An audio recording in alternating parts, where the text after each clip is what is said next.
পাবনা জেলার ফরিদপুর উপজেলার থানাপাড়া ঠিক পৌর এরিয়ার ভিতরে মেট্রোপলিটন এরিয়াতে থানার মূল পয়েন্টে এই সমস্ত জায়গায় বিগত 16 বছর মাহফিলগুলো করা শুধু কঠিন না মহা কঠিন ছিল? বলুন, মহা কঠিন ছিল। থানার সামনে উপজেলার সামনে মাহফিল হবে, এটা একটা অকল্পনীয় ছিল। আজকে আমরা একটি সুন্দর অনুকূল পরিবেশ পেয়েছি। সম্পূর্ণ এই অবদানটা এক নাম্বার কার? জয় বলুন কার? বলুন কার?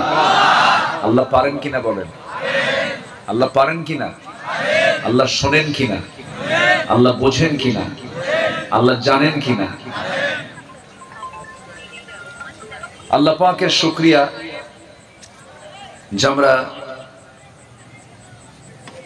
চাওয়ার চাইতে আমাদের প্রাপ্তি বেশি হয়ে গেছে। আমরা যা চাইছিলাম তার চাইতে মনে হয় বেশি প্রাপ্তি হয়ে গেছে। এই জন্য আমরা একটু একটা মহল বিভ্রান্তির জন্য বিভিন্নভাবেই ষড়যন্ত্র চালিয়ে যাচ্ছেন। শুধু এতটুকু বলবো, আল্লাহ তাআলা সকল প্রকার ওয়াসওয়াসা থেকে আল্লাহ তাআলা আমাদেরকে হেফাজত করুন। জোরে বলি আল্লাহুম্মা আমিন। মহান রব্বুল আলামিনের শুকরিয়া যে আমরা গতকাল পর্যন্ত বৃষ্টি ছিল না, গতকালকেও বৃষ্টি ছিল, তার আগের দিনে রেগুলার বৃষ্টি হচ্ছে। আল্লাহ পাক আজকে আমাদের কোরআন শোনার জন্য একটা অনুকূল পরিবেশ আল্লাহ তাআলা আমাদেরকে উপহার দিয়েছেন। বলি আলহামদুলিল্লাহ, জোরে বলি আলহামদুলিল্লাহ। একটু বেশি রাত হয়ে গেছে, শেষ হতে যদি একটু সময় লাগে আমাকে সময় দেবেন তো নাকি? ইনশাআল্লাহ। কারো কোনো অসুবিধা নাই তো? জ্যৈষ্ঠ মাস পড়েছে না? জ্যৈষ্ঠ মাস পড়েছে, বৈশাখ জ্যৈষ্ঠ, প্রচন্ড খরতাপ, তাপমাত্রা অনেক থাকার কথা ছিল। আল্লাহ তাআলা তাপমাত্রাকেও যেন একটা নাতিশীতোষ্ণ সহনীয় পর্যায়ে আমাদের জন্য করে দিয়েছেন। বলি আলহামদুলিল্লাহ। মানে মনে হচ্ছে না যে আজকে আমরা বৈশাখ জ্যৈষ্ঠের খরতাপে বসে আছি। ঠিক আছে না? সুন্দর একটা পরিবেশ আল্লাহ পাক উপহার দিয়েছেন। সম্মানিত ভাইয়েরা, আমি ভূমিকায় বেশি যাব না। আমি আমার অভ্যাস অনুযায়ী সূরাতুল আ'লা থেকে, কোরআনে কারীমের 114 সূরা, এর মধ্যে সূরাতুল আ'লা একটা সূরা।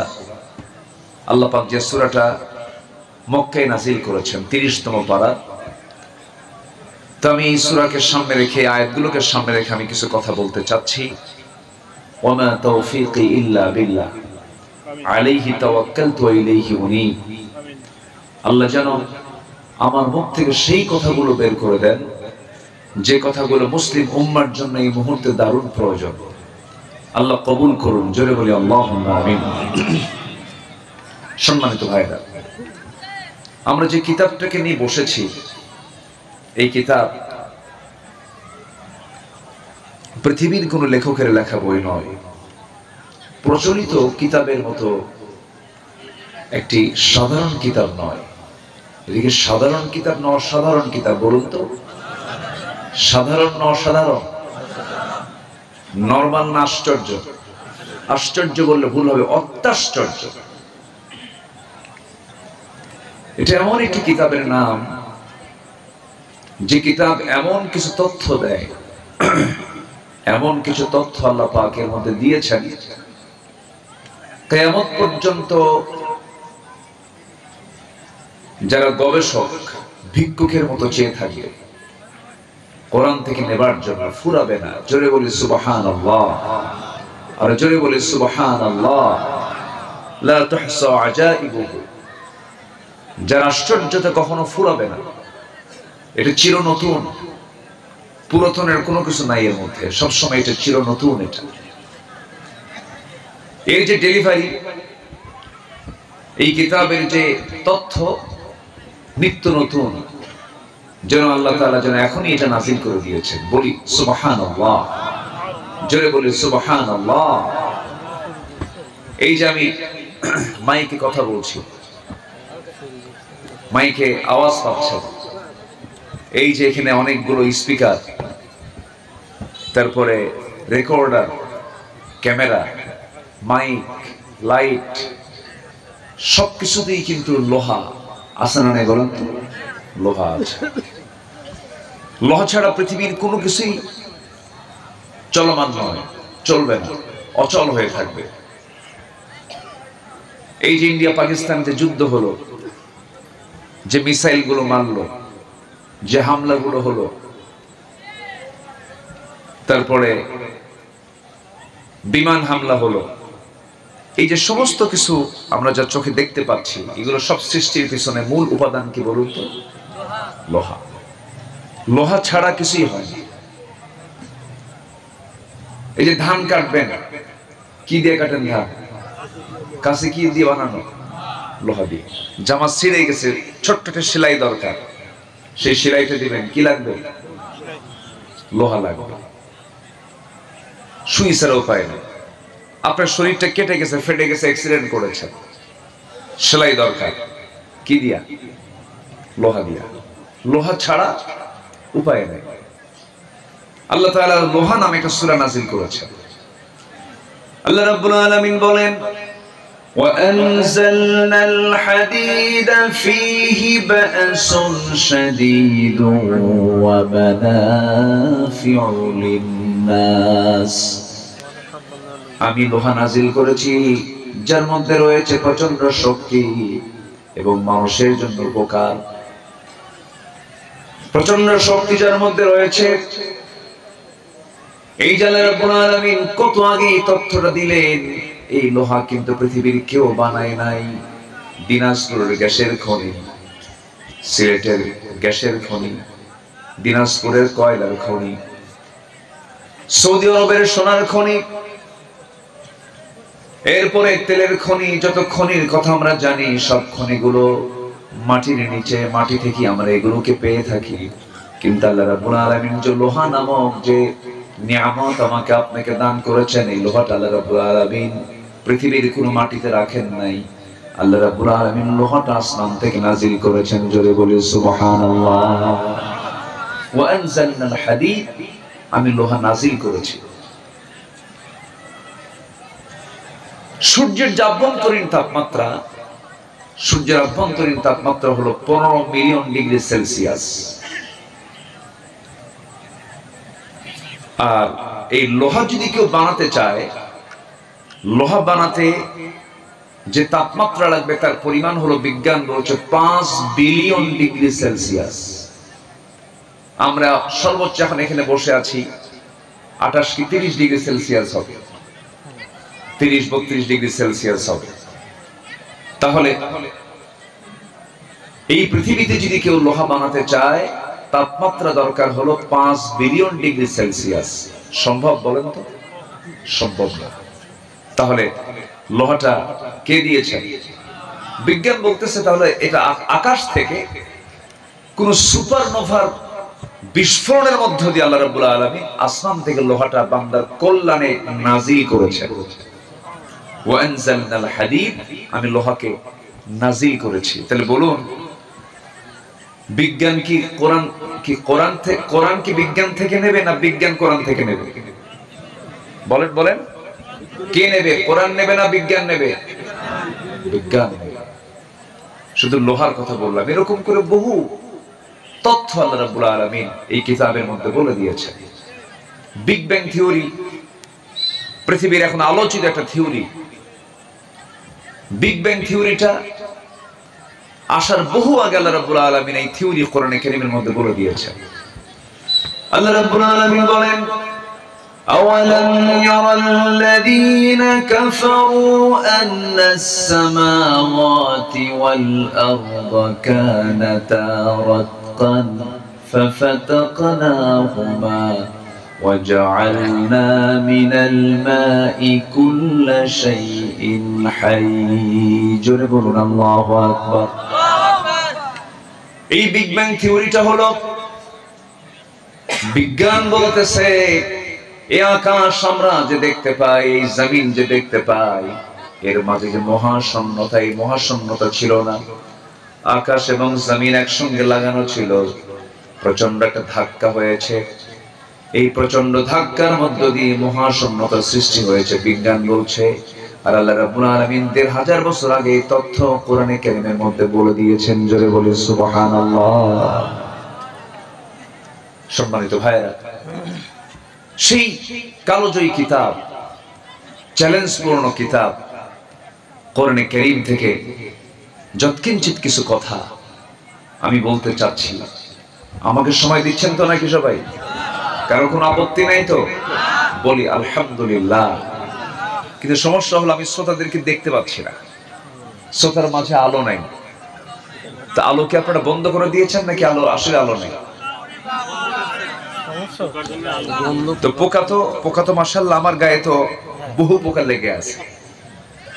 কখন যে মুখে ঢুকবে এখনো ঢোকে নাই, প্রচুর পোকা ডিস্টার্ব করতেছে। কিন্তু এরপরে তো দেখা দরকার, তো দেখা দরকার না? শ্রোতা যদি আলোকিত না হয়, আমি তো কথা বলে মজা পাচ্ছি না। একটু দেখেন তো, যাই আলো দাও। যারা ডেকোরেটরের দায়িত্বে যারা আছেন, প্রথম দিকে কিছু আলো দিয়ে দেন, আলো না দিলে তো দেখা যাচ্ছে না। জি সম্মানিত ভাইয়েরা, লোকজন যা এসেছেন আলহামদুলিল্লাহ, মাশাআল্লাহ। একটু আমাকে সময় দিবেন। আমরা কোরআনকে মুক্ত মনে শোনার পরিবেশ পেয়েছি। এই পরিবেশ উপহার দিয়েছেন কে বলেন তো? কে দিয়েছেন? আল্লাহ দিয়েছেন। কিন্তু এই সুন্দর পরিবেশকে নষ্ট করার জন্য একটা মহল কিন্তু লেগে আছে। কেমন করে, কোন মানসিকতা এই কথাটা বলে ফেললেন যে আমাদের থানায় জামাতের কোন ইমাম মুয়াজ্জিন নামাজ পড়াবে না, পড়তে দেওয়া হবে না, না কি যেন একটা বাজে কথা কে যেন বলছে। এই সমস্ত কথাগুলো অনাকাঙ্ক্ষিত, অপ্রত্যাশিত। এই সমস্ত কথা এই ৮ মাসের মাথায় এসে বলবেন, ৯ মাসের মাথায় এসে বলবেন, অনেক কষ্ট করে, অনেক আন্দোলন করে আমার আপনার সন্তানরা রাজপথে রক্ত ঝরিয়ে একটা পরিবর্তন এনেছে। আল্লাহ পরিবর্তন দিয়েছেন, এটাকে ধরে রাখার দরকার আছে না নাই বলেন তো? আসতে বলবেন না, আছে না নাই? যেটাই করবেন, করার সময় চিন্তা করবেন যেন আপনার কোনো কথা, কোনো কাজ যেন ওই জালিমদের অনুকূলে যেন না যায়। যে জালিমরা আল্লামা সাইদের মতো মানুষকে তিলে তিলে জেলে রেখে বিষ প্রয়োগ করে হত্যা করেছে, গোটা দেশকে বানিয়েছিল তারা কারাগার। আর সেই কারাগারের কয়েদি ছিল এই দেশের জনগণ। বলুন তো, স্বাধীনতার পর থেকে নিয়ে আজ পর্যন্ত বিগত 16 বছর বাদ দিয়ে যত মামলা, সব মামলা এক পাল্লায়, আর 16 বছরের মামলা এক পাল্লায়, কোন পাল্লা ভারী হবে? 16 বছর। এত মামলা ছিল। আমার একখান মামলা পাবনা জেলায় ছিল। আমি আসছিলাম ওয়াজে, দইবাজার, পাবনার দইবাজার, নাম শুনছেন? ফ্যান দিয়ে আওয়াজ হয়, ওটা আওয়াজ, ফ্যানটা বন্ধ করে দেন। হ্যাঁ, দইবাজারে মাহফিল ছিল। আমি সেখানে কোরআন এবং হাদিসকে সামনে রেখে কথা বলছিলাম। হঠাৎ করে ফেরেশতা এক দুষ্টে এসে মাহফিল বন্ধ করে দিল। ফেরেশতা না, ওরা ফেরেশতা না, না ফেরেশতা এই জন্য বললাম, ফেরেশতাও চোখে দেখা যায় না। এই ৮-৯ মাস যাবত এদেরকেও চোখে দেখতে পাচ্ছি না। এগুলো হচ্ছে তাদের বদ আমলের ফলাফল। কি আমল বলেন? কি আমল বলেন? বদ আমল। নেক আমল যদি হতো, আল্লাহ রাব্বুল আলামিন বলেন, মান আমিলা সালিহাম মিন যাকারিন আও উনসা ওয়া হুয়া মুমিনুন ফালানুহয়িন্নাহু হায়াতান তাইয়্যিবা।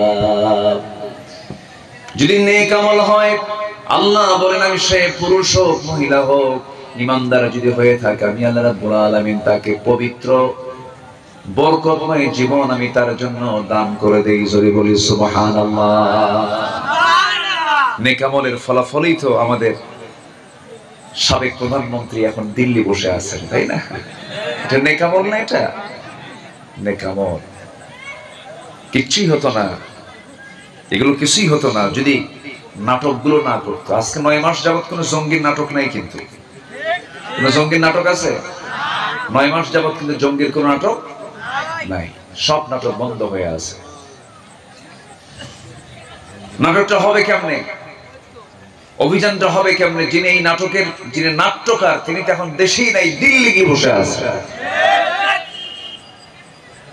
সম্মানিত ভাইরা, বহু কিছু করেছে তারা, অনেক কিছু, এগুলো বলতে গেলে বহু সময় লেগে যাবে। ওরা চেয়েছিল আলেমদেরকে বেইজ্জত করতে, আল্লাহ ওদেরকে একদম লাঞ্ছিত করে ছেড়েছেন, কাউকে ছাড় দেন না।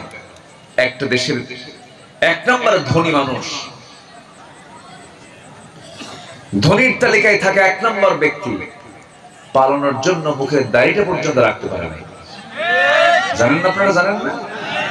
দাড়ি কেটে সাফ হয়ে গেছে, মাথার চুলটা কালো বানায় ফেলছে, পাঞ্জাবি পড়া লোকটা গেঞ্জি পরছে, পাজামা খুলে লুঙ্গি পরছে, ভুল করে আবার নৌকায় চড়ছে। আইনমন্ত্রী পাশে ছিল, আইনমন্ত্রী সেন্স হয়নি, আইনমন্ত্রীকে কোস্টগার্ড ধরে বলে, স্যার সিনসে আপনাকে তো চলেন, থানায় চলে। আইনমন্ত্রীকে, আমি কি একা আসছি? আমি তো জামাতের সাথে আসছি।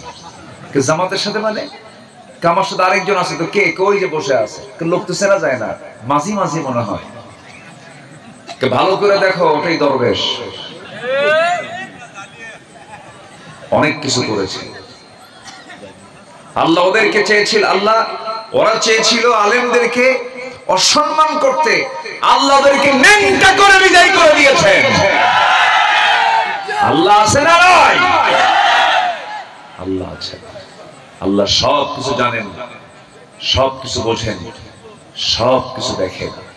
এই অর্জনকে কখনো ভোলা যাবে না, এটাকে মাথায় রাখতে হবে, এটাকে লালন করতে হবে। আপনি কেন এই জাতীয় কথা বলবেন যে কথাগুলো বাতিলদের পক্ষে চলে যায়? এই জাতীয় কথা বলার সময় এখন নেই। আমরা আমরা আমরা একটা সুন্দর কল্যাণ রাষ্ট্র বাংলার জমিনে দেখতে চাই। যদি বলি ইনশাআল্লাহ।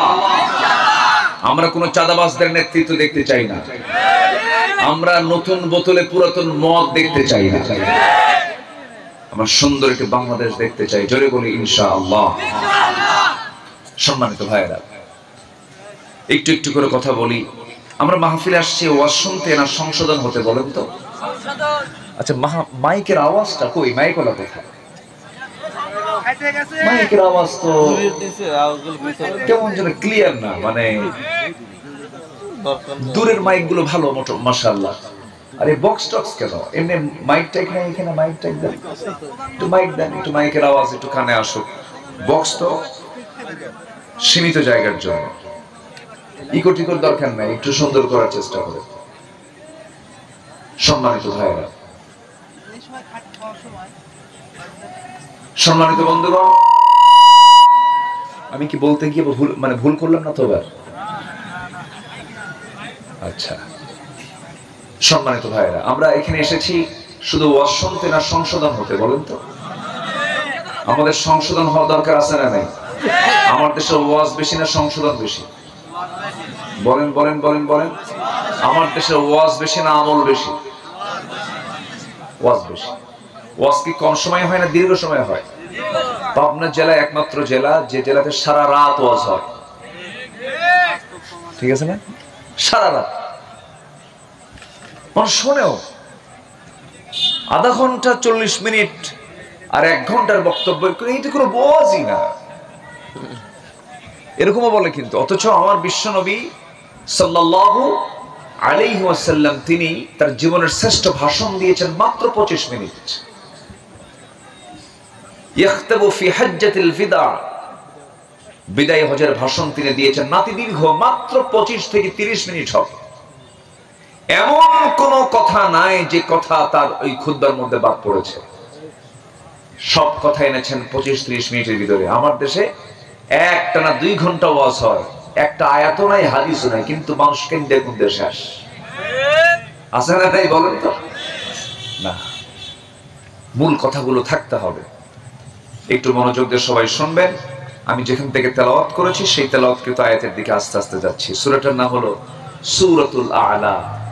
সূরাতুল আ'লা বলুন তো সবাই, সূরাতুল আ'লা। আ'লা হচ্ছে ইসমে তাফজিলের সিগা। সবচেয়ে উঁচুতে যিনি, সবচেয়ে উপরে যিনি, সবার উপরে যিনি, তিনি কে? আ'লা মানে হলো উপর, আ'লা হলো সবার উপর। তিনি কে? আল্লাহ তাআলা।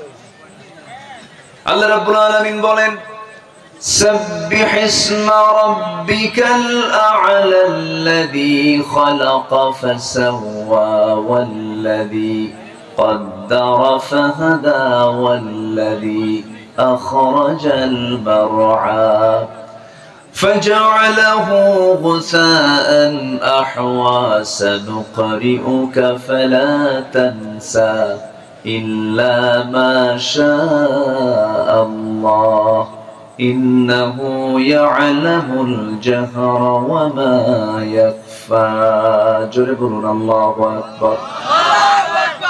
আমার বন্ধুগণ, আল্লাহ তার রাসূলকে লক্ষ্য করে বলছেন, হে রাসূল, আপনি সেই মহান রব যিনি সবার উপরে, সেই রবের নামে আপনি পবিত্রতা ঘোষণা করুন। সবচেয়ে উপরে তিনি আমার কে বলেন? আল্লাহ তাআলা। তিনি তো সেই মহান প্রভু যিনি তার পরিচয় বিভিন্ন জায়গায় দিয়েছেন। এক জায়গায় বলছেন, তাবারাকাল্লাযী জাআলা ফিস সামাই বুরুজাও ওয়া জাআলা ফীহা সিরাজাও ওয়া কমারান মুনীরা وهو الذي جعل الليل والنهار خلفة لمن أراد أن يذكر أو أراد شكورا। আরেক জায়গায় তিনি তার পরিচয় দিচ্ছেন, তিনি কে? আল্লাহু লা ইলাহা ইল্লা হুয়াল হাইয়ুল কাইয়্যুম لا تأخذه سنة ولا نوم له ما في السماوات وما في الأرض জোরে বলুন আল্লাহু আকবার। সেই মহান রব্বুল আলামিন রাসূলকে লক্ষ্য করে সূরাটা নাযিল করলেন। এখানে প্রথমে আল্লাহ রাব্বুল আলামিন তার নিজের বড়ত্ব প্রকাশ করেছেন, তার মহানত্ব প্রকাশ করেছেন। এরপরে কোন কোন বান্দাগুলো সফল, কোন কোন কাজে বান্দা সফলতা নিশ্চিত করতে পারবে, সেই কাজের তথ্যগুলো রাসূলকে জানায় দিয়ে বলছেন, হে রাসূল, সবাইকে আপনি এটা জানায় দেন। সফল কারা? আল্লাহর দরবারে নাজাত পাবে কারা? আল্লাহর দরবারে কারা পুরস্কৃত হবে? আল্লাহ রাব্বুল আলামিন তার রাসূলকে দিয়ে জানায় দিচ্ছেন সবাইকে। আল্লাহ রাব্বুল আলামিন বলেন, قد أفلح من تزكى وذكر اسم ربه فصلى بل تؤثرون الحياة الدنيا والآخرة خير وأبقى জোরে বলুন আল্লাহু আকবার। সফল কারা? আল্লাহ রাব্বুল আলামিন বলছেন, সেই সফল যার মধ্যে উল্লেখিত আয়াতের ভিতরে 3টা গুণ যার মধ্যে পাওয়া যাবে, আল্লাহ পাক তাকে সফল বলেছেন। জোরে বলি সুবহানাল্লাহ। তো এই আফলাহ, মুফলিহুন, তুফলিহুন এই শব্দগুলো কোরআনের বিভিন্ন জায়গায় আল্লাহ পাক উপস্থাপন করেছেন। যেরকম সূরা বাকারার প্রথম দিকে আল্লাহ রাব্বুল আলামিন কয়েকটা আমলের কথা বলি, শেষে বলছেন উলাইকা হুমুল মুফলিহুন, এরা হচ্ছে সফলকাম বান্দা। আবার সূরা মুমিনুনের ভিতরে আল্লাহ রাব্বুল আলামিন শুরুতেই বলছেন, قد أفلح المؤمنون, মুমিনরাই হলো সফল, যে মুমিনদের ভিতরে 7টা গুণ পাওয়া যাবে। তা আমি এই সফলতার দিকগুলো কি কি এটাও আমি আনার চেষ্টা করব। আর আমরা আজকে আসছি হলো এখানে ওয়াজ শোনার জন্য না সংশোধন হওয়ার জন্য? বলুন, বলেন বলেন বলেন। কি সংশোধন দরকার? আগে বলেন, কি সংশোধন দরকার? নিজের সংশোধন দরকার, আত্মসংশোধন দরকার, নফসের সংশোধন দরকার, নফসের শুদ্ধতা দরকার। আল্লাহ পাক এখানে তিনটা কাজের বিনিময়ে আল্লাহ পাক বলছেন তোমার সফলতা নিশ্চিত। এর মধ্যে এক নম্বর হলো ক্বাদ আফলাহা মান তাযাক্কা, সে ব্যক্তি সফল যে তার নিজকে সংশোধন করতে পেরেছে, নফসকে সংশোধন করতে পেরেছে। আচ্ছা, আমার কথা কি সবাই বুঝতে পারছেন? কারো কোনো সমস্যা নাই তো?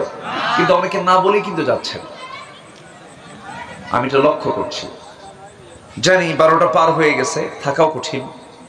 আমি খুব বেশি সময় নেব না, একটু আমাকে সময় দেন। আমি কয়েকটা পয়েন্টকে সামনে রেখে কোরআনের আলোকে মুমিন জীবনে আত্মসংশোধনের, আত্মশুদ্ধির 10টা পন্থা আমি তুলে ধরব। এর মধ্যে যেখান থেকে তেলাওয়াত করেছে এখানে 3টা, আর বাকি আছে 7টা। কোরআনকে সামনে রেখে 10টা পন্থা আমি একটা একটা করে বলবো। শুধু আপনি আলোচনা শুনছেন না, এই আমার আলোচনাটা হোল ওয়ার্ল্ডে চলে যাচ্ছে। এখানে অনলাইন আছে, লাইভ আছে, প্রযুক্তির কল্যাণে ইউটিউবে আগামীকালকে এগুলো আপলোড হয়ে যাবে, কোটি কোটি মানুষের কাছে আলোচনাগুলো চলে যাবে। এই জন্য এই কথাগুলো আমাদের একটু মেপে মেপে হিসাব করে করে, কোরআনের কথা তো আসলে অমাপা বলা যাবে না, আবেগ এমনি একটা কথা বলা যাবে না। আমি একটু পয়েন্ট ভিত্তিক কথাগুলো বলতে চাচ্ছি, কিন্তু সবার কাছে আমি সহযোগিতা চাচ্ছি হলো আমার সঙ্গে সবাইকে শেষ পর্যন্ত থাকতে হবে। সবাই রাজি আছেন কি ইনশাআল্লাহ? একটু আওয়াজ দিয়ে বলেন ইনশাআল্লাহ। আল্লাহ কবুল করেন, জোরে বলি আমিন। আজকের মাহফিল তো কবরস্থানকে কেন্দ্র করে, তাদের জন্য দোয়া হবে শেষে। এটা একটা অংশ মাহফিলের। আমরা সবাই আন্তরিকতা নিয়ে আমরা এই বরকতময় জায়গায় থাকবো। শুধু মাথায় রাখবেন এটা, যে এই যে মাহফিলে বসে আছেন, এর চাইতে শ্রেষ্ঠ জায়গা, এর চাইতে ভালো কোনো জায়গা এখন আর কোথাও পাবেন না। যেখানে বসলে গুনাহ মাফ হবে, যেখানে বসলে ফেরেশতারা আমার আপনার জন্য দোয়া করতেছে, এই জায়গা ছেড়ে আপনি যাবেন কোথায়? এত বরকত আপনি কোথাও পাবেন না। সম্মানিত ভাইয়েরা, সফলকে নাম্বার 1 হচ্ছে যে নিজেকে সংশোধন করতে পেরেছে, তাজকিয়াতুন নফস, নফসের শুদ্ধতা জানতে পেরেছে। রাজআনা মিনাল জিহাদিল আসগর ইলাল জিহাদিল আকবার। সাহাবীরা, আমরা ছোট জিহাদের ময়দান থেকে আমরা এখন বড় জিহাদের ময়দানের দিকে যাচ্ছি। সাহাবীরা তখন রক্তাক্ত জিহাদের ময়দান থেকে অস্ত্র হাতে নিয়ে ফিরে আসতেছেন। রাসূল বললেন, ছোট জিহাদের ময়দান থেকে আমরা এখন বড় জিহাদের ময়দানের দিকে যাচ্ছি। সাহাবীরা বললেন, ইয়া রাসূলুল্লাহ, এত বড় রক্তক্ষয়ী সংঘর্ষ, এই যুদ্ধ শেষ করে আমরা আবার কত বড় যুদ্ধের দিকে যাব? রাসূল বলছেন, আল মুজাহিদু মান জাহাদা নাফসা, প্রকৃত মুজাহিদ তো সেই যে তার নফসের বিরুদ্ধে জিহাদ করতে পেরেছে। জোরে বলি সুবহানাল্লাহ। নেতৃত্বের একটা লোভ আছে না নাই বলেন তো? আস্তে কয়, আস্তে কয়। সম্পদের অবৈধ কামনা আছে না নাই? আচ্ছা, নারীর সৌন্দর্যের অবৈধ কামনা আছে না নাই? আচ্ছা, আল্লাহ পাক নেতৃত্ব আনতে, নেতৃত্ব নিতে বাধা দেননি, কিন্তু চায়া নেতৃত্ব নিও না। সম্পদ লোভ করতে আল্লাহ পাক মানা করেননি, কিন্তু নিজের সম্পদ কষ্ট করে উপার্জন করো বৈধ পথে, সমস্যা নাই। যৌন কামনাকে আল্লাহ পাক হারাম করেননি। তোমার যৌন কামনা থাকবে, আমি তোমাকে সেই কামনা বাসনা দিয়ে দুনিয়াতে পাঠিয়েছি, কিন্তু অন্যের বউ না নিজের বউ? আস্তে কর। অন্যের বউ না নিজের বউ? অন্যের বউ হলো পরকীয়া, গুনাহ হয়ে যাবে। আর নিজের বউ যত তাকাবেন তত সওয়াব পাবেন। সুবহানাল্লাহ বলবেন না? আরো জোরে বলেন সুবহানাল্লাহ। আমার বন্ধুগণ, যে ব্যক্তি তার নফসের বিরুদ্ধে জিহাদ করতে পেরেছে সেই তো মহা সফল। নামাজে দাঁড়ালাম, মনে মনে চিন্তা করলাম আমি কমিটির সভাপতি, আমাকে সবাই দেখতেছে আমি নামাজ পড়ি, আমি নামাজ পড়তেছি, আমি দেখানোর জন্য নামাজ পড়লাম। মাহফিলে এসেছি, দান করতে হবে, 10,000 টাকা দান করলাম, আমার নামটা বড় করে বলবেন সবাই যেন জানতে পারে। বড় সমস্যা হয়ে গেল, আমি লোক দেখানোর জন্য দান করলাম। টাকা আছে, হজে গেলাম, 7 লক্ষ টাকা খরচ করে হজ করে দেশে ফেরার পর যখন কেউ তাকে হাজি বলে না, মনটা খারাপ করে বলে, ভাই 7 লক্ষ টাকা খরচ করলাম, হাজি কও না কেন? কি আছে না কেন বলেন? তাহলে আমি হজটা করলাম হাজি নামটা অর্জন করার জন্য, দান করলাম, মানুষ আমাকে দানবীর বললে, এই জন্য আমি দানটা করলাম। আমি নামাজ পড়লাম, আমাকে সভাপতি, সৎ সভাপতি বলবে, ভালো সভাপতি বলবে, এই জন্য আমি নামাজ পড়লাম। বলুন তো, এই নামাজ যদি ইবাদত, এই হজ যদি ইবাদত, দান সদকা যদি ইবাদত, কিন্তু এই ইবাদতের কোনো পুরস্কার কি আমার আল্লাহর কাছে আছে নাকি? আসতে বলবেন না, আছে নাকি? নাই। যেটাই করতে হবে আল্লাহর জন্য করতে হবে, আল্লাহকে খুশির জন্য করতে হবে। মহান রব্বুল আলামিন বলেন, ইন্না সলাতি ওয়া নুসুকি ওয়া মাহইয়ায়া ওয়া মামাতি লিল্লাহি রাব্বিল আলামিন ইন্নী ওয়াজ্জাহতু ওয়াজহিয়া লিল্লাযী ফাতারাস সামাওয়াতি ওয়াল আরদা হানিফান ওয়ামা আনা মিনাল মুশরিকিন। জোরে বলুন আল্লাহু আকবার। সবকিছু আল্লাহর জন্য করতে হবে। আমার নবী সাহাবায়ে কেরামকে নিয়ে হিজরত করে মক্কা থেকে মদিনায় চলে এসেছেন। একজন মক্কা থেকে মদিনা পর্যন্ত এসে নবীর সামনে বসে বলে, হুজুর আমি আপনার জন্য হিজরত করেছি। রাসূল মুস্কি হাসি মেরে বললেন, ও উপস্থিত ব্যক্তি, তুমি আমাকে এমন মিথ্যা কথা বলছো কেন? কেন হুজুর আপনি বলুন। রাসূল বলছেন, না, তুমি আমার জন্য আসো নাই, দ্বীনের জন্য আসো নাই, তুমি এসেছো অমুক মহিলা, তোমার প্রিয় মানুষ, সে হিজরত করেছে, তার লোভে তুমি মক্কা থেকে মদিনা আসছো। ইন্নামাল আমালু বিন্নিয়াতি, হাদিসের প্রেক্ষাপট হলো এটা। তুমি আমাকে খুশি করার জন্য আসো নাই। ওই নারী যদি হিজরত না করতো, তুমি হিজরত করতে না। তোমার নিয়তের বড় খেলাফ হয়েছে, তুমি মুহাজির নও। রাসূল তাকে ধরে ফেললেন। একটা হাদিস আমাকে দারুণ ভয়ের মধ্যে ফেলে দেয়, একটা হাদিস আমাকে দারুণ পেরেশানির মধ্যে ফেলে দেয়। মাঝে মাঝে যখন চিন্তা করি, আল্লাহ রে, ও আল্লাহ, তুমি এইভাবে পাকড়াও করবা না। হাশরের ময়দানে আল্লাহ রাব্বুল আলামিন দানবীরকে ডাক দেবেন, ও দানবীর, কি দান করেছে বলো? আল্লাহ তোমার জন্য তোমার পথে এত সম্পদ দান করেছি। আল্লাহ বলবেন, না না, তুমি আমাকে খুশি করার জন্য দান করো নাই, তুমি দান করেছো সম্পূর্ণ মানুষের বাহবা নেওয়ার জন্য। যাও জাহান্নামে। শহীদ সামনে দাঁড়ায় যাবে, আল্লাহ বলবেন, শহীদ, তুমি জিহাদে অংশগ্রহণ করে শাহাদাত বরণ করেছো, সবাই জানে, দুনিয়া জানে। বান্দা বলবে, হ্যাঁ আল্লাহ, তোমার জন্য শহীদ হয়েছে। আল্লাহ বলবেন, না না, তুমি জিহাদে অংশগ্রহণ করেছিলা, তোমাকে মুক্তিযোদ্ধা বলবে, তোমাকে মুজাহিদ বলবে, তোমাকে সবাই বাহবা দিবে। এই নিয়তেই তুমি জিহাদ করতে এসে তুমি দুনিয়া থেকে বিদায় নিয়েছো। আমি তোমাকে শহীদের দরজা দিতে পারলাম না, যাও জাহান্নামে। অনেক আলেমদেরকে ধরা হবে, ও আলেম, তুমি ইলম অর্জন করেছো কিসের জন্য?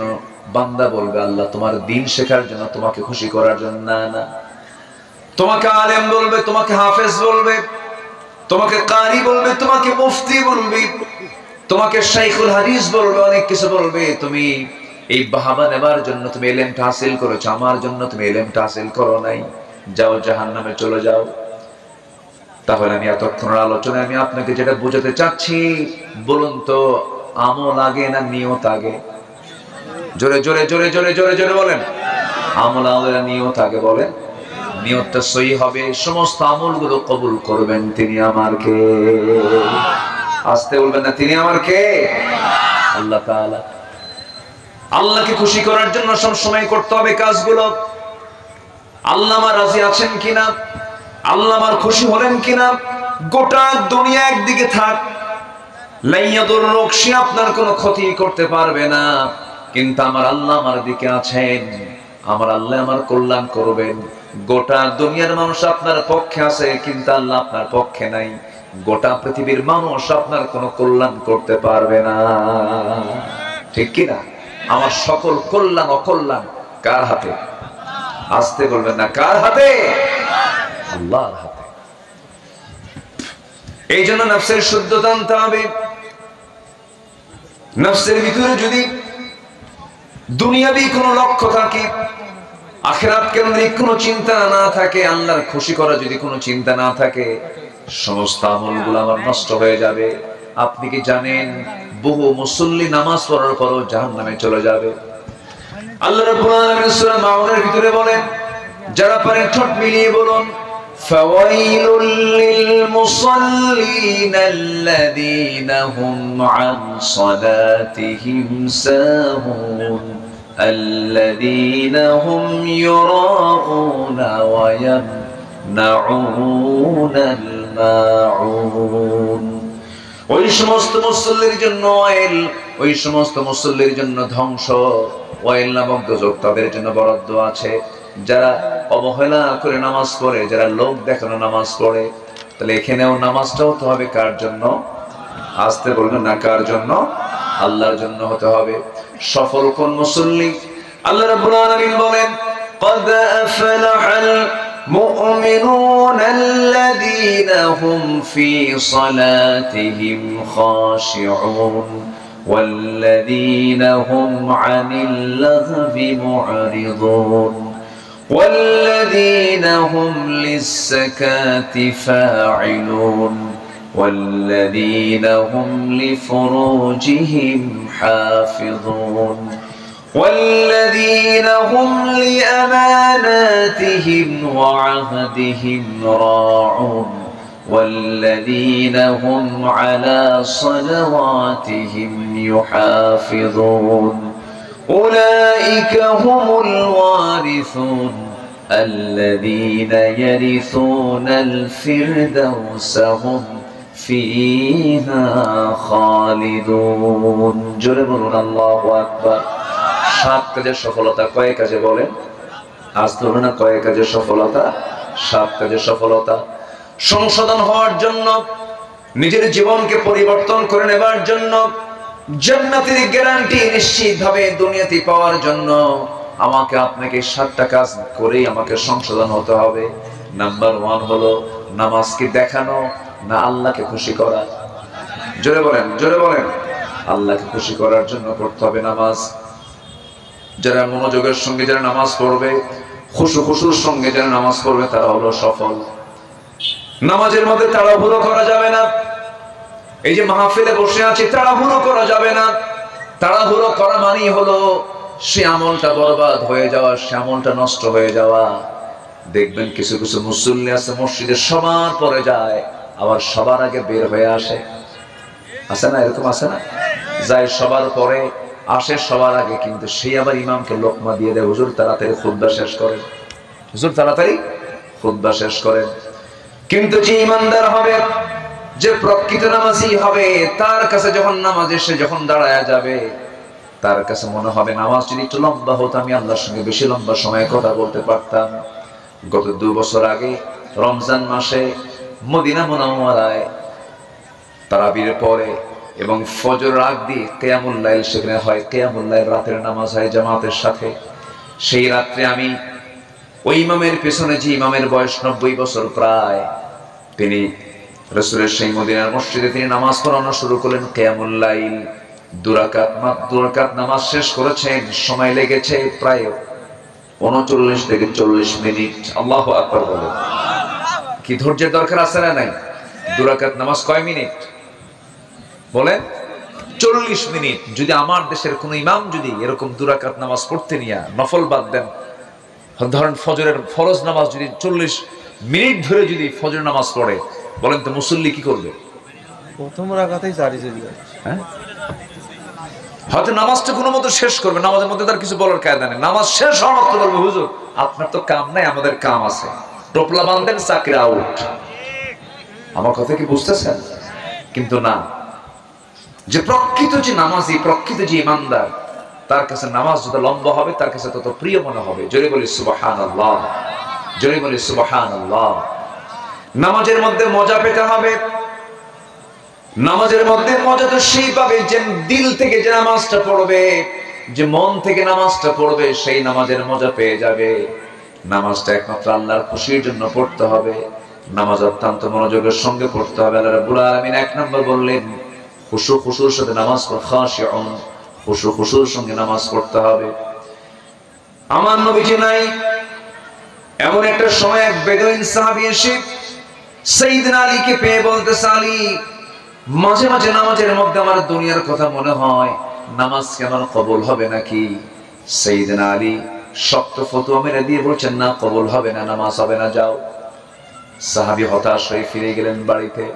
কিছুক্ষণ পরে রাসূল এসে বলছেন, আলী তুমি আমার অনুপস্থিতিতে কাউকে কিছু বলেছো নাকি? হুজুর আমি বলেছি। কি বলেছো? নামাজের মধ্যে দুনিয়ার কথা মনে হলে পরে নামাজ কবুল হবে না। শক্ত ফতোয়া তিনি দিয়ে দিয়েছেন। আমার নবীজি কিচ্ছু বললেন না, শুধু বলেন, আলী সুন্দর করে ওযু বানায় নাও, নামাজে ওযু বানায় নিয়ে তুমি নামাজে 2 রাকাত নফল নামাজ আদায় তুমি দাঁড়ায়া যাও। 2 রাকাত নফল নামাজ শেষ হয়ে যাবে, আমি আমার পক্ষ থেকে তোমাকে সুন্দর একখানা চাদর উপহার দেব। আলী আনন্দ দেখে কে? সাইয়েদনা আলী ওযু বানালেন, নামাজি দাঁড়ায় গেলেন। প্রথম রাকাত খুব মনোযোগ দিয়ে পড়লেন নামাজখানা। দ্বিতীয় রাকাতে নামাজ পড়তে নিয়া নামাজের মধ্যে তার মনে হয়ে গেল রাসূল যে আমাকে চাদরখানা দিতে চাইলেন। এই চাদরখানা মা আয়েশার ঘরের চাদর না মা হাফসার ঘরের চাদর। মন চলে গেছে কোথায়? কোথায় চলে গেছে? চাদরে চলে গেছে। নামাজটা শেষ হয়ে গেল। সাইয়েদনা আলী সালাম ফিরছেন, আসসালামু আলাইকুম ওয়া রাহমাতুল্লাহ, আসসালামু আলাইকুম ওয়া রাহমাতুল্লাহ। সালাম ফেরা শেষ। নবীর চোখে চোখ পড়ে গেল। রাসূল তার দিকে তাকায় আছেন, আলীও তার দিকে তাকায় আছেন। মুস্কি মুস্কি হাসতেছেন দুইজনই। রাসূল বলেন, আলী মুস্কি মুস্কি হাসো কেন? হুজুর আপনি যে কারণে আমিও সেই কারণে। রাসূল বলেন, আলী নামাজের মধ্যে যদি তোমার মতো সাহাবীরা যদি নামাজের মধ্যে এমনটা মনে হয়ে যায়, সেই বেদুইন সাহাবী এসে প্রশ্ন করলো, তোমার নামাজের খবরটা কি? রাসূল বলেন, আলী নামাজটা হয়ে যাবে, নামাজের মধ্যে দুনিয়ার যদি কোনো কথা মনে হয়ে যায়, শেষ বৈঠকে গিয়ে তাশাহুদ পড়ে ডান দিকে সালাম ফিরে 2টা পেনাল্টি মেরে দিবা, 2টা সহসেজদা মেরে দিবা, তোমার ভুল নামাজ সংশোধন হয়ে আল্লাহর দরবারে কবুল ওয়ালা মুসল্লি হয়ে যাবে। নামাজ কবুল করবেন কে? আদায় করবে কে? আল্লাহ। আদায় করবে আল্লাহ। কবুল করবেন কে? আদায়ের দায়িত্ব কার? আমার। আমাকে নামাজ পড়তে হবে। আবার আলীর ব্যাপারে, সাইয়েদনা আলীর ব্যাপারে কেউ নেগেটিভ মেনে নেবেন না, নেগেটিভ মাথায় নেওয়া যাবে না। সাইয়েদনা আলীর নামাজের মধ্যে যে মনোযোগিতা ছিল, অন্য ধরনের মনোযোগ ছিল তার ভিতরে। এত গভীর মনোযোগ দিয়ে নামাজ পড়তেন তিনি। মাঝে মাঝে এমনটা হয়ে যেত, এক ছোট্ট ইতিহাস মনে পড়লো। যুদ্ধের ময়দানে চলে গেছেন, যুদ্ধ করতে নিয়ে কাফেরদের পক্ষ থেকে একটা তীর তার পায়ে এসে লাগলো। তীরটা হলো চোখা, যখন ঢুকে যায় সহজেই ঢুকে যায়, কিন্তু বের হওয়ার সময় সহজে বের করা যায় না। সাইয়েদনা আলীর খুব কষ্ট হচ্ছিল, ওইভাবেই তিনি কষ্ট করে নামাজ পড়ছিলেন, কিন্তু তার পা থেকে কেউ তীরটা টান মেরে বের করতে পারে না। সাইয়েদনা আলী বললেন, আমার এই পায়ের তীরে কেউ হাত দিবা না। সাহাবায়ে কেরাম নবীর কাছে গিয়ে বলছেন, ইয়া রাসূলুল্লাহ, আলী খুব কষ্ট পাচ্ছে, তার পায়ে তীর বিদ্ধ হয়েছে, কি করা যায়, কেমন করে তীরটা বের করে নেওয়া যায়? রাসূল বলছেন, শোনো সাহাবীরা, আমি জানি আমার আলীর নামাজের মনোযোগিতা কেমন। আমার আলী যখন নামাজে দাঁড়াবে, সেই নামাজের মধ্যেই তোমরা তার পা থেকে তীরটা টান দিয়ে বের করে নিবা। নবীজির কথা মতোই সাইয়েদনা আলী নামাজে দাঁড়ায় গেলেন। সাহাবায়ে কেরাম তার পিছনে গিয়া নামাজের ভিতরেই তার পা থেকে টান মেরে তীরটা বের করতেছিলেন। গোশতগুলো ছিঁড়ে ছিঁড়ে আসতেছিল, রক্তগুলো গড়ে গড়ে পড়তেছিল। নামাজের মধ্যে সাইয়েদনা আলীর মুখ থেকে চুল পরিমাণ কোনো আওয়াজ বের হয় নাই।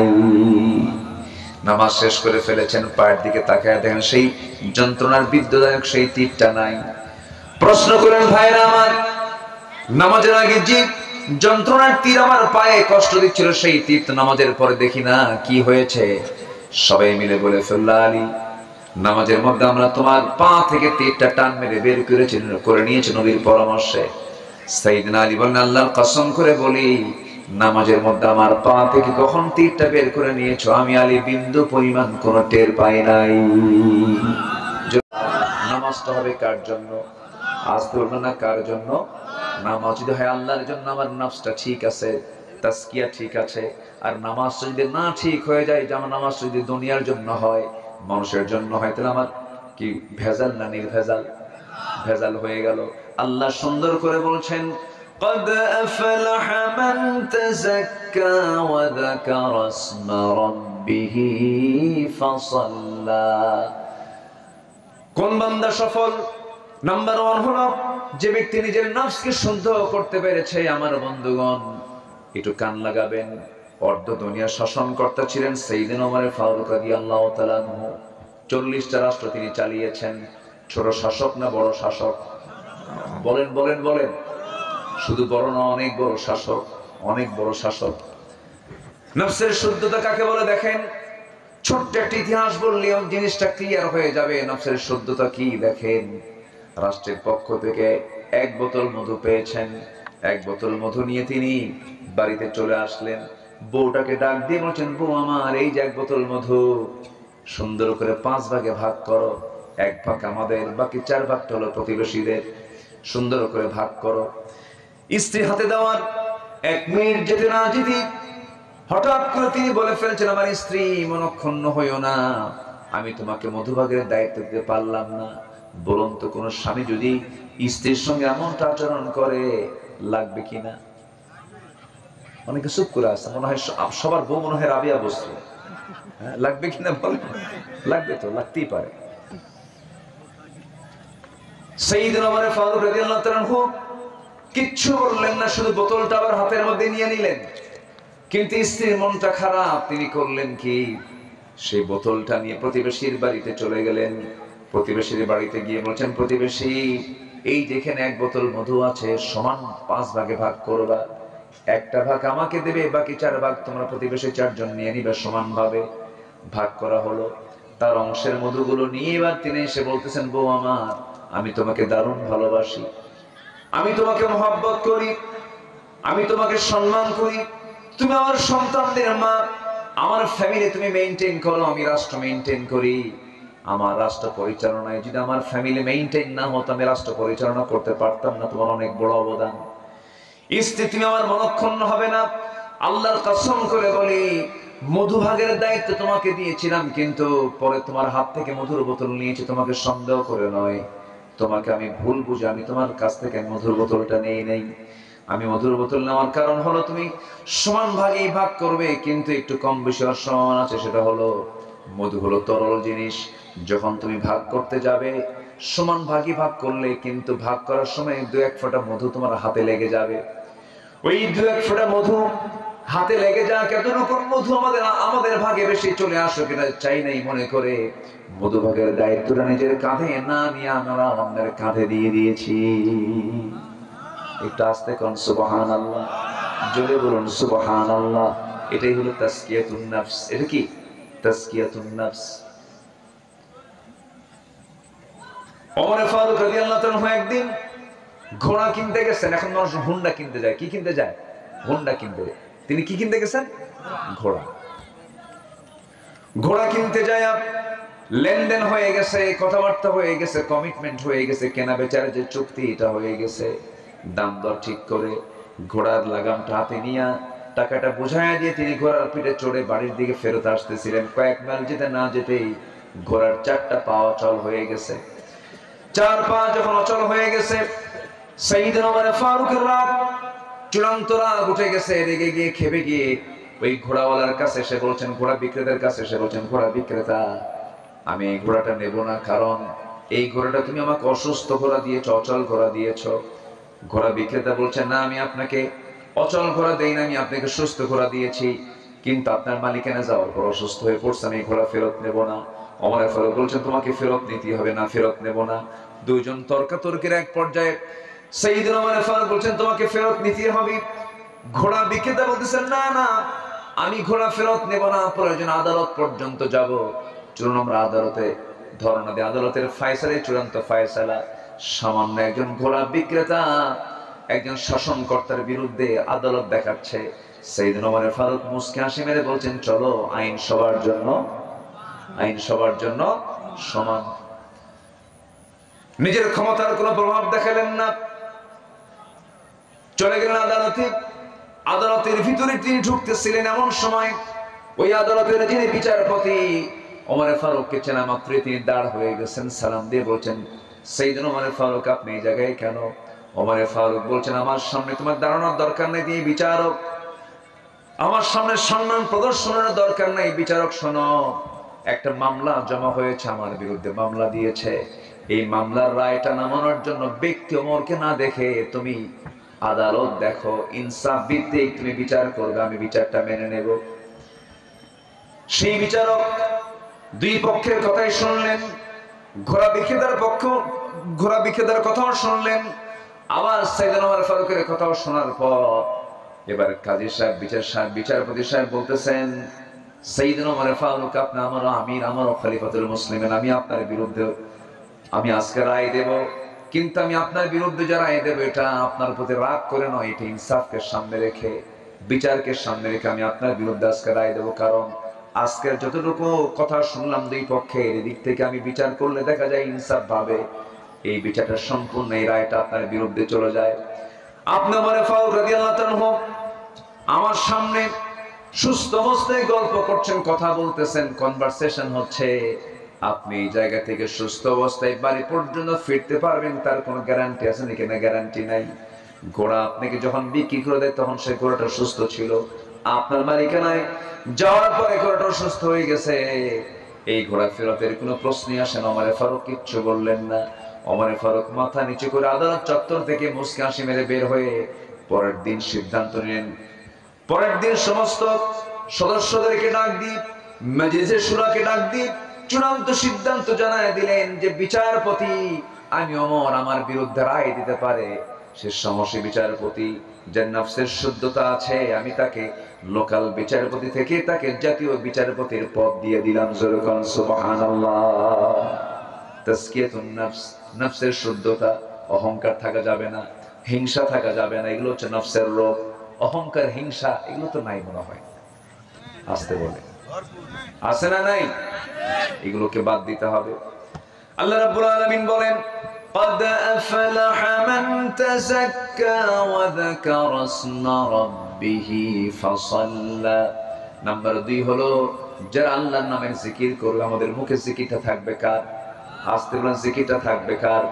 এই জিহ্বাটা ভিজায় রেখেছেন যিনি, তিনি আমার কে বলেন? আল্লাহ তাআলা। আমি কষ্ট দিচ্ছি আপনাদেরকে, আমি উঠেছি অসময়ে, তো অনেক রাত হয়ে গেছে। আমার মনে হয় শেষ করলেই ভালো হয় নাকি? আলোচনা চালাবো, কিন্তু কিছু কিছু ভাই তো উঠা বসা করতেছেন, যাচ্ছেন, একটু মনোযোগ দেন। আমি জাস্ট একটা পয়েন্ট আকারে আমি কথাগুলো বলে শেষ করে দেওয়ার চেষ্টা করছি। সম্মানিত ভাইয়েরা, সম্মানিত বন্ধুগণ, আমরা যে কথা বলি, এই যে আমি কথা বলছি, জিহ্বা নড়তেছে ভিতরে, আমার জিহ্বাটা কি শুকনা না ভিজানো? বলেন বলেন বলেন, শুকনা না ভিজা? রোজার মাসে বিকেল বেলা কি হয় বলেন? কি হয়ে যায়? একটু শুকায় যায়, তারপরে মুখের একটা গন্ধ চলে আসে। এই যে সার্বক্ষণিক আল্লাহ তাআলা আমার জিহ্বার চতুর্দিকে ভিজায় রেখেছেন লালা দিয়ে, এই লালাটার কোনো স্বাদ আছে? বলেন, লালার কিন্তু কোনো স্বাদ নাই। এটাকে তিতাও বলতে পারবেন না, মিষ্টিও বলতে পারবেন না, কোনো স্বাদ নাই। যদি এই লালার যদি স্বাদ থাকতো, তো পৃথিবীর কোনো খাবারের মধ্যে আপনি স্বাদ খুঁজে পেতেন না। যেরকম সুবহানাল্লাহ, এই লালাটা দিয়েছেন বান্দা, তুমি যেন ভালো করে কথা বলতে পারো, ভালো করে যেন প্রত্যেকটা খাবারের স্বাদ নিতে পারো। সুবহানাল্লাহ বলবেন না? তাহলে যে আল্লাহ তাআলা আমার 24 ঘন্টা আমার মুখের মধ্যে লালা তৈরি করে দিয়ে আমার খাবারে, আমার কথায় যিনি সচল রেখেছেন আমার এই জিহ্বা, এই জিহ্বা যিনি আমাকে ভিজায় রেখেছেন, সবার আগে জিকির হবে কার? জিকির। ওয়াযাকারা ইসমা রাব্বিহি ফাসাল্লা। এরপর আল্লাহ তাআলা আমার যে কান বানিয়ে দিয়েছেন, কানের ভিতরে কি ইয়ার ওয়াক্স, কানের মধ্যে কিছু ময়লা থাকে, এলাকে কি বলে? কি বলে? খোল। খোল আবার কি? খোল তো যে গরুকে খাবার খাওয়ায়, যেটা দেখা যায় খোল। কানের কি? কানেরও খোল। আচ্ছা, কানের খোল অর্থাৎ ইয়ার ওয়াক্স, এটা যে কানের ভিতরে যে ময়লাটা থাকে, এই ময়লাটার দরকার আছে না নাই বলেন তো? আচ্ছা, এই ময়লাটা কখনো আপনার স্বাদ নিয়েছেন কিনা? এটা কি মিষ্টি না তিতা?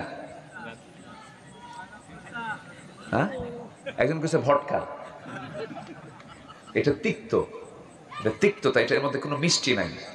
যদি এটা তিক্ততা না হতো তাহলে রাতের আধারে আপনি ঘুমিয়ে পড়েছেন, ঘুম মানে কি মরা, আল্লাহ বিস্মিকা আমুত, মরে গেলাম।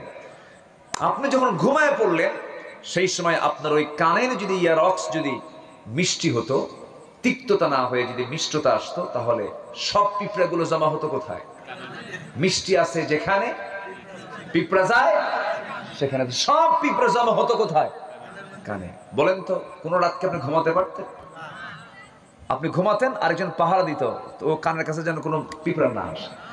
কিন্তু আল্লাহ তাআলা কান বানায় দিয়েছেন, কানের মধ্যে এমন একটা তিক্ততার একটা স্বাদ দিয়েছেন যার মধ্যে কোনো স্বাদ নাই, এমন একটা জিনিস দিয়েছেন, ইয়ারক্স দিয়েছেন, কোন পিঁপড়া কোন কীট পতঙ্গ কানের মধ্যে ঢোকা মাত্রই ওই তিক্ততা পেয়ে তাড়াতাড়ি বের হয়ে চলে আসে। আল্লাহু আকবার। আচ্ছা, এরপর চোখের যে পানি, এই চোখের পানি কি দিয়েছেন আল্লাহ পাক বলেন তো? মিঠা, মিষ্টি না লবণ? মানে লন্তা না মিষ্টি? লন্তা, লন্তা করে দিয়েছেন। কেন? গোটা পৃথিবীর যত পানি আছে সকল পানির উৎস হলো সমুদ্র, সমুদ্রের সব পানি জমা হয়। এই যে নদী নালা খাল বিলের পচা পচা জিনিসগুলো সব গিয়ে জমা হয় নদীতে, নদী গিয়ে চলে যায় কোথায়? সমুদ্রে। এখানকার পানি হলো মিঠা, সমুদ্রের পানি কি লবণ। কেন লবণ? লবণ যদি সমুদ্রের পানি না হতো পৃথিবীর বাতাসগুলো সব নষ্ট হয়ে যেত, আবহাওয়া, এই পৃথিবীর আবহাওয়া নষ্ট হয়ে যেত, বাতাস নষ্ট হয়ে যেত, অক্সিজেন নষ্ট হয়ে যেত, মানুষ বাঁচত না, সব প্রাণী মরে যেত।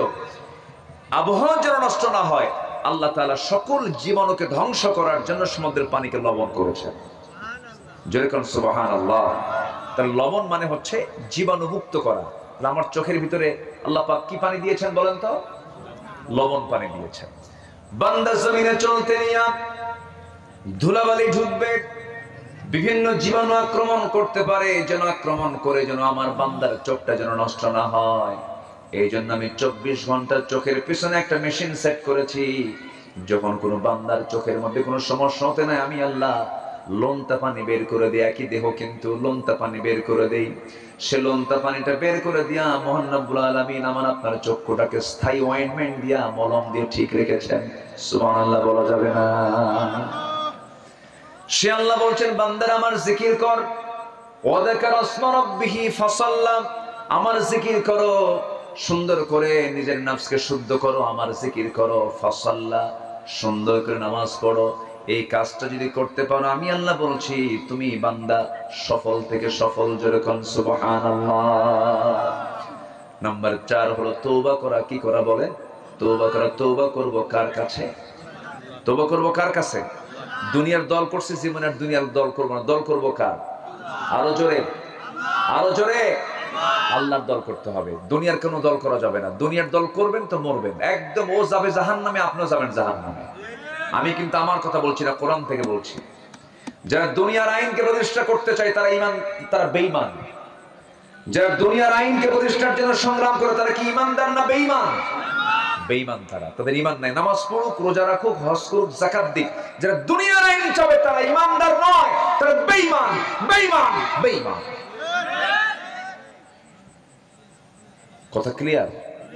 আল্লাহ বলছেন ওমাই ইয়াবতাগি গায়রাল ইসলামি দীনান ফালান ইউকবালা মিনহু ওয়া হুয়া ফিল আখিরাতি মিনাল খাসিরিন। ক্লিয়ার কথা এখানে।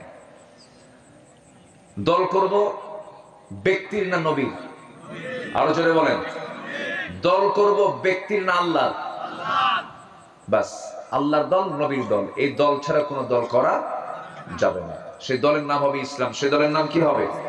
আরো জোরে, আরো জোরে। তাহলে সফল হওয়ার জন্য আল্লাহ পাক বলেছেন খাঁটি মনে তওবা করো। তওবা নাকি ফিরে আসো। বাম দল করছো, ডান দলে আসো। বেনামাজি নেতার নেতৃত্ব মানছো, নামাজি নেতার নেতৃত্ব মানো। যে নেতার তোমার মৃত্যুর পরে তোমার জানাজা পড়ানোর মতো যোগ্যতা নাই, সে নেতৃত্ব মানবো কেন? এবং আল্লাহ তাআলার একদম স্পষ্ট বক্তব্য, ইয়াওমা নাদউ কুল্লা উনাসিন বিইমামিহিম, কিয়ামতের দিন প্রত্যেক ব্যক্তিকে তার নেতা সহ ডাকা হবে। কোন ব্যক্তিকে একা তোলা হবে না, সেদিন প্রত্যেক ব্যক্তিকে তার নেতা সহ ডাকা হবে। এই দেশে বেনামাজি নেতা আছে না নাই? আছে না? বলেন আছে না? আছে না? আমরা বহু বেনামাজি নেতা দেখেছি। এবং আমার দেশে স্বাধীনতার পর থেকে নিয়ে 71 থেকে নিয়ে এই 2025 সাল পর্যন্ত এই 54 বছরে বহু সরকার আসছে গেছে, কেউ কি আল্লাহর আইন প্রতিষ্ঠা করেছে? বলেন বলেন বলেন বলেন। মিনিমাম নামাজের আইনটুকু তারা পাশ করেছে? পাশ করেছে মদের আইন, পাশ করেছে জেনার আইন, জেনার লাইসেন্স দিয়েছে, জেনার লাইসেন্স, মদের লাইসেন্স দিয়েছে, সেন্সর বোর্ড অশ্লীল সিনেমার অনুমোদন দিয়েছে। নামাজ ভিত্তিক একটা আইন সংসদে কেউ পাশ করতে পারে নাই, অথচ সবার নামের আগে মুহাম্মদ লাগানো। প্রত্যেকটা মানুষের জন্ম হলো মুসলিম পরিবারে। তাহলে মুসলিম পরিবারে জন্ম নিলে মুসলমান হওয়া যায় না, ইসলাম ওয়ালা হওয়া যায় না, ইসলাম মান্যওয়ালা হওয়া যায় না। এর জন্য থাকতে হবে চূড়ান্ত মুজাহাদা। কারো দল করব না, দল করে যাবো কার? আসতে বলবেন না কার? এই 54 বছরে দেশের বৃহত্তম 4টি দলের ভিতরে 3টি দলই দেশ শাসন করেছে। কেউ 25 বছর, কেউ 16 বছর, কেউ 9 বছর। আমার কথা কি বুঝতেছেন? সব দেখা শেষ। আমি সুস্পষ্ট ভাষায় জানিয়ে দিতে চাই, আগামীর দেশ আমরা দেখতে চাই আমাদের কোরআনের বাংলাদেশ। কোরআন কাদের কিতাব? আমাদের কিতাব। বলেন কোরআন কাদের কিতাব? কে দিয়েছেন? বলেন কে দিয়েছেন? আল্লাহ দিয়েছেন। আমরা দল মত নির্বিশেষে ফরিদপুরের থানাপাড়ার এই প্ল্যাটফর্ম থেকে সুস্পষ্ট ভাষায় জানান দিতে চাই, প্রযুক্তির কল্যাণে গোটা পৃথিবীর মুসলিম উম্মাকে সামনে রেখে বলতে চাই, ব্যর্থতা আসবে না, পরাজয় আসবে না, হতাশা আসবে না, বিশৃঙ্খলা থাকবে না। বারাকাতিন মিনাস সামাই ওয়াল আরদ, আসমান জমিনের সমস্ত রহমতের দরজা আল্লাহ পাক ওপেন করে দিবেন যদি আমরা এই জমিনে কোরআনের আইনকে প্রতিষ্ঠা করতে পারি। প্রতিষ্ঠা হোক, সবাই কি চান? সবাই কি চান? চান কারা কারা একটু হাত উঁচু করে দেখান মুসলমান।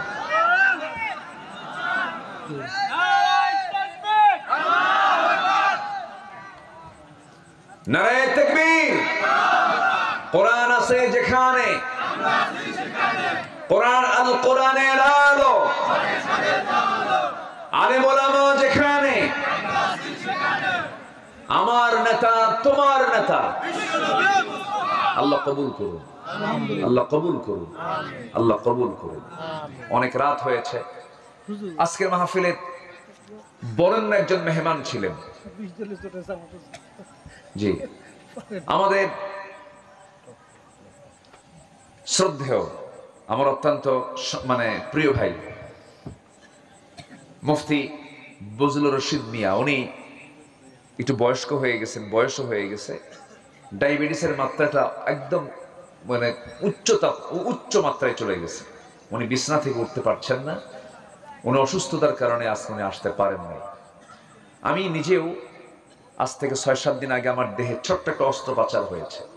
আমরা অসুস্থ হলেও বিশ্বাস করে না, হুজুর আবার অসুস্থ হয়। আমরা তার কাছ থেকে পানি পড়া নেই, হুজুর ফু দিয়ে দেয়, সে হুজুর আবার অসুস্থ হবে, এটা কেমন কথা? অনেকদিন আগে ছোট্ট একটা ছেলে 7 থেকে 8 বছর বয়স আমাকে দেখে বলে, হুজুর ভাবছিলাম হুজুররা ভালো মানুষ, কিন্তু হুজুররা ভালো মানুষ না কেন? হুজুররা বিয়ে করে, আবার হুজুরদের বাচ্চা কাচ্চা হয়।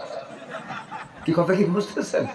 আমাদেরকে মানুষ একটু ভিন্ন ভাবে দেখতে চায়, কিন্তু না, আপনিও মানুষ, আমিও মানুষ। উনি আসতে পারেন নাই। আমরা দোয়া করি আল্লাহ পাক তাকে সেহাতে কুল্লিয়া দান করুন। জোরে বলি আল্লাহুম্মা আমিন।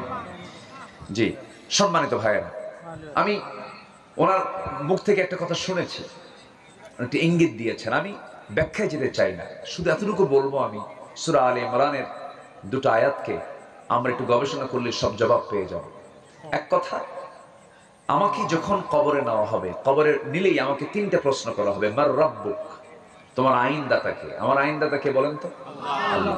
আচ্ছা, ওমা দীনুক, তোমার দিন কি? দিন মানে কি বলেন? দিন মানে হলো জীবন বিধান। বলেন দিন মানে কি বলেন? জীবন বিধান। তোমার জীবন বিধানটা কি? তোমার কনস্টিটিউশনটা কি?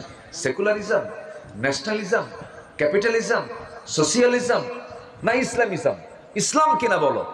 হ্যাঁ, আমার মতবাদ, আমার দিন হচ্ছে ইসলাম, দিনিয়াল ইসলাম। আর যদি তা না হয় তাহলে বলতে হবে দিনিয়াল কি? ন্যাশনালিজম, ক্যাপিটালিজম, পুঁজিবাদ, ধর্মের নিরপেক্ষ মতবাদ, এগুলো চলে আসবে।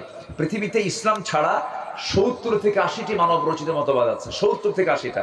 আমেরিকা পুঁজিবাদী চেতনা, রাশিয়া সমাজতান্ত্রিক চেতনা, তারপরে এরকম করে গোটা পৃথিবীর, ইন্ডিয়াতে হচ্ছে সেকুলার চেতনা। এরকম করে গোটা পৃথিবীতে বিভিন্ন চেতনার মতবাদের আইনগুলো প্রতিষ্ঠা আছে।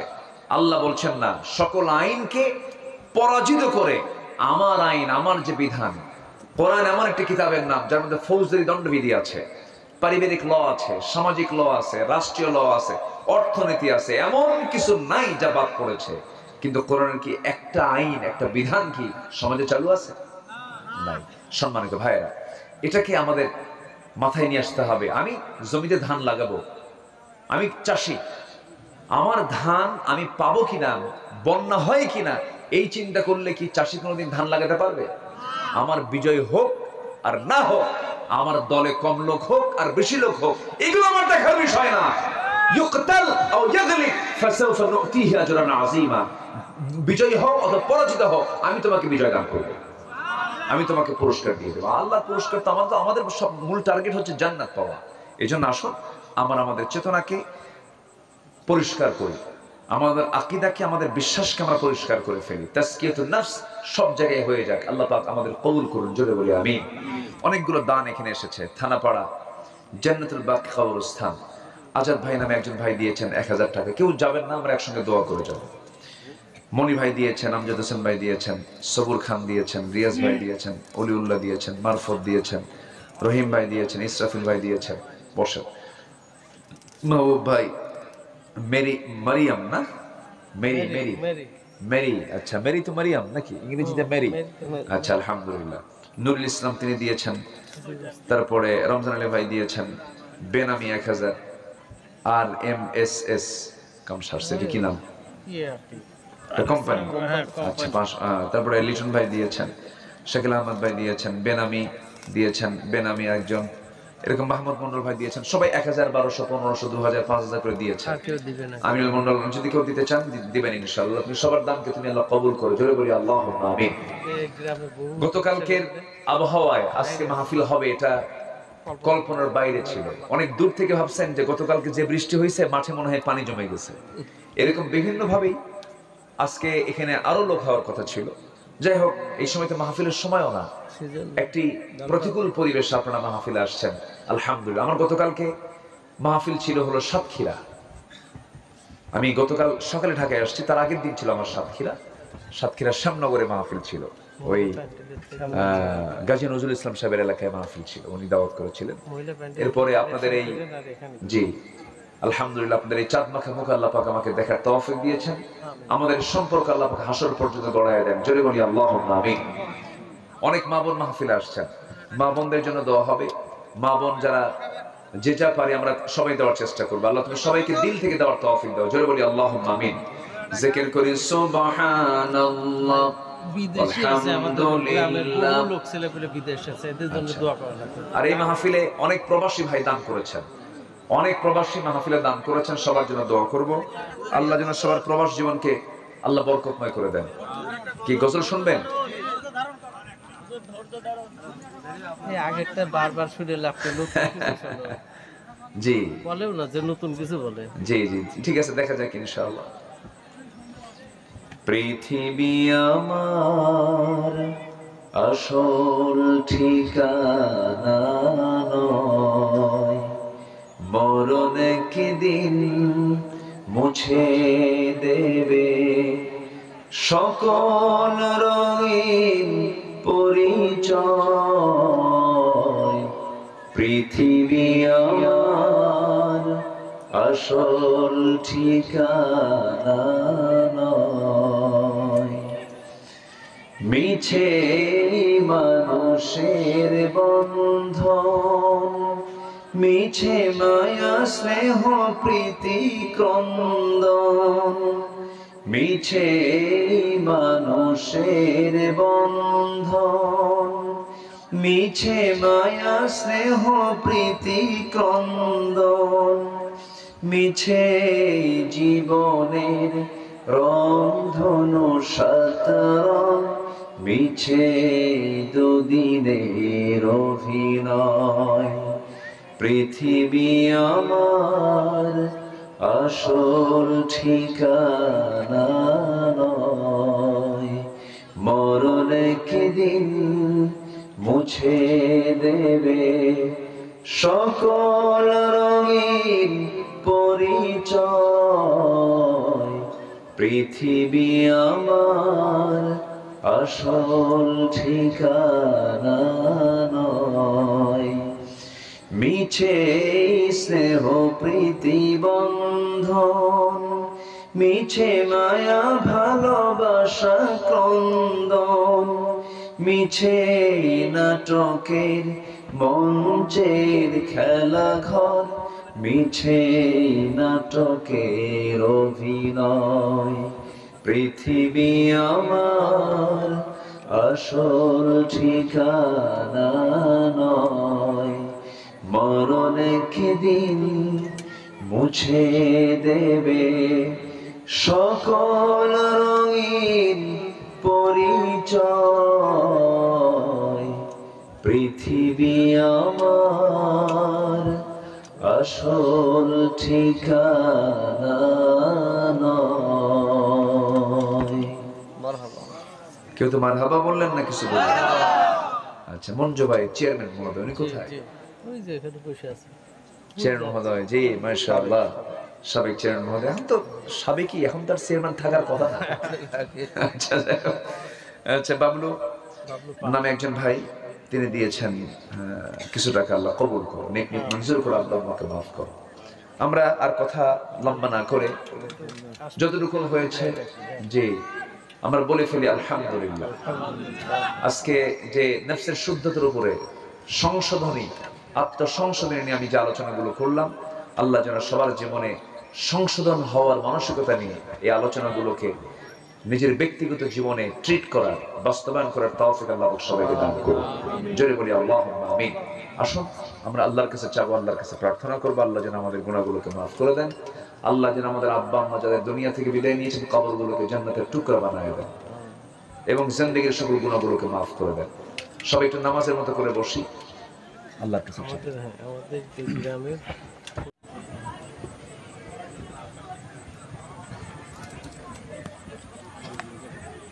بل تؤثرون الحياة الدنيا والآخرة خير وأبقى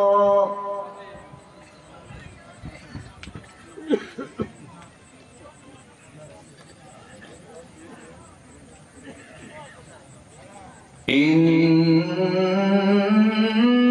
هذا لفي الصحف الأولى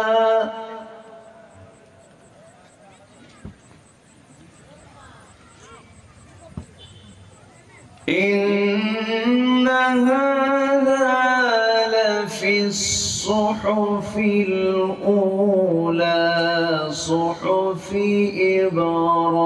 إبراهيم وموسى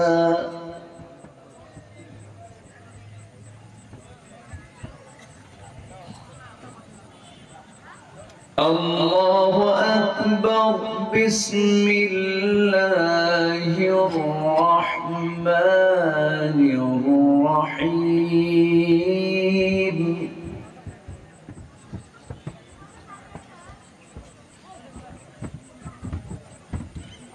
إن الله وملائكته يصلون على النبي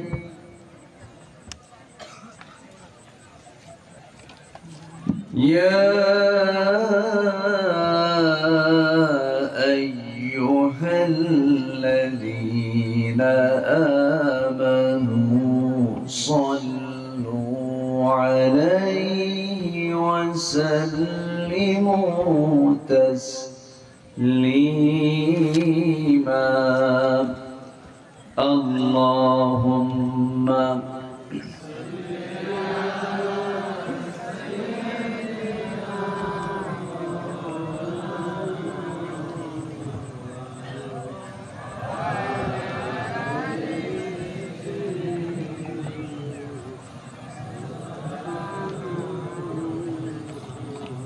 একটু মোহাম্মত দিয়ে নবীর প্রেমে মাতোয়ারা হয়ে জবান খুলে আওয়াজ দিয়ে সবাই বলুন আল্লাহুম্মা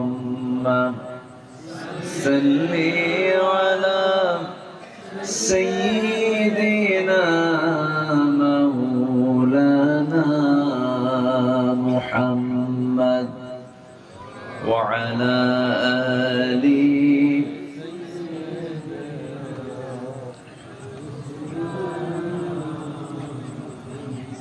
সবাই বলুন বালাগাল উলা বিকামালিহি কাশাফাত তুজা বিজামালিহি